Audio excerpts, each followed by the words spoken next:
Hello people of the internet, it's me again, back after 2 years. Just want to say thank you very much for all the likes and comments on my last video.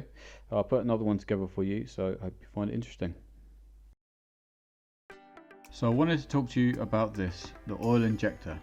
Its job is to get oil inside the chamber and lubricate all of the seals. So let's take one apart and have a look and see what's inside. So here I've ground away the crimped edges on the top, gaining access to the non-return valve inside. There's the O-ring at the top to make sure everything is airtight. If I pull that out the way, I can take out the non-return valve.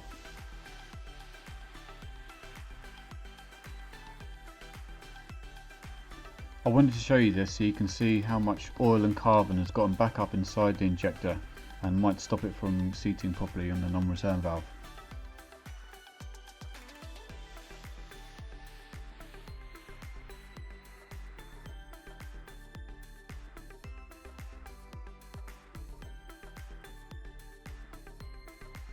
The silicone rubber part will degrade over time with all the oil and petrol and carbon that gets up inside the oil injector.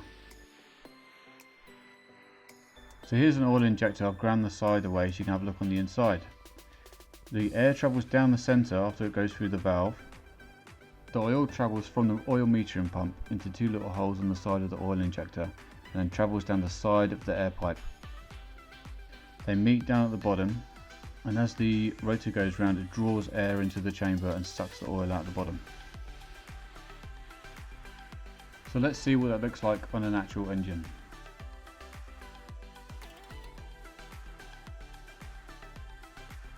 Here's where the oil injectors sit, and here are the vacuum pipes. The vacuum pipe manifold leads up to this point on the flexible pipe just after the airbox. I'm just going to draw this mark so you can see at what point the apex seal goes past the oil injector. Here you can see these two small holes where the oil comes in through the housing. So when I start the rotation, you can see the chamber increasing in size, sucking air into the chamber and oil in through the oil injector.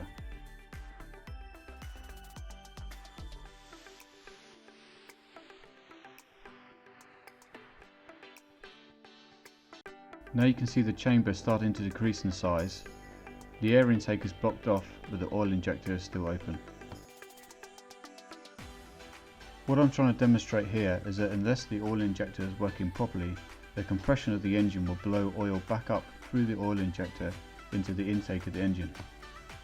People try and fix this problem with an oil catch can, but this is all oil that should be going through the engine to lubricate it properly.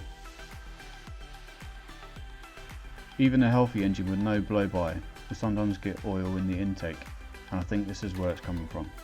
So let's have a look at how you can test the oil injectors. Here is the genuine workshop manual for the RX8. It says to inspect the oil injector, you need to apply a negative pressure on the back of the oil injector for 1 minute of around 9.5 psi. If it loses pressure in that time, it needs to be replaced. So if you don't pre-mix regularly, or because of this oil injector, the engine might not be getting the lubrication it needs. So if you imagine one oil injector not working over thousands of miles, you can imagine the kind of damage that will cause. The oil metering pump will only inject a very small amount of oil into the engine, so if one isn't working, it will be getting half of that per chamber. The oil injectors aren't that difficult to get to if you take off the black plastic part of the intake manifold, and they should be checked as part of regular maintenance.